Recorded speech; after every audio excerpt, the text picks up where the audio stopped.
ధర్మపీఠ వార్తలకు స్వాగతం. ఇవాళ సహకార ధర్మపీఠ వ్యవస్థాపక అధ్యక్షులు శ్రీ సంబారపు భూమయ్య గారితో ముఖాముఖి. సో భూమయ్య గారు, సహకార ధర్మం అంటే ఏమిటి? నమస్కారం, నేను సంబార భూమయ్య, సహకార ధర్మపీఠ వ్యవస్థాపక ధర్మకర్తను, అధ్యక్షులను. మీరు అడిగినట్టు సహకార ధర్మం అంటే ఏంటి అని అడిగారు. సహకార ధర్మము అనేది ఒక ధర్మాన్ని ఇతర మతాలు కానీ వ్యవస్థ కానీ ఆచరిస్తున్న ధర్మాలను పరిపూర్ణం చేస్తుంది ఈ సహకార ధర్మం.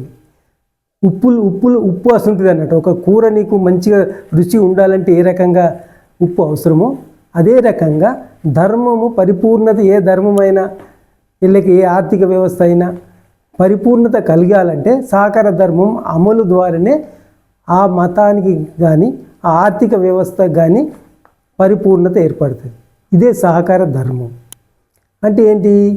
మనకు తెలుసు, మత సంబంధించిన ధర్మాలు ఎక్కువ మట్టుకు నైతిక ప్రవర్తన, నీతి నియమాలు ప్రవర్తన, సామాజిక ప్రవర్తన, ఆ రకంగానే సామాజిక అభివృద్ధి ఉండాలని ఆశిస్తుంది.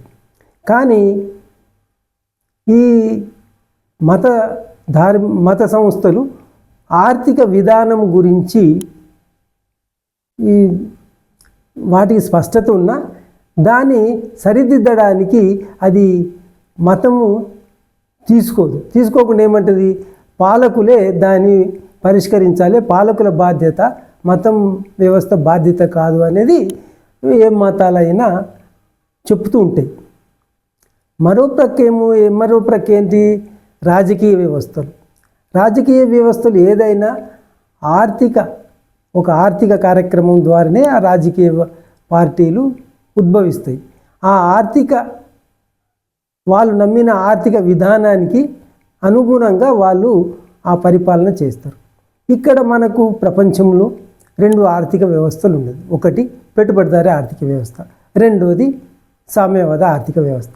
ఈ 2 ఆర్థిక వ్యవస్థలలో దానికి బలహీనతలు ఉన్నాయి. ఆర్థిక వ్యవస్థలో పెట్టుబడిదారీ ఆర్థిక వ్యవస్థకు బలహీనత ఉంది, సామ్యవాద ఆర్థిక వ్యవస్థకు బలహీనతలు ఉంది.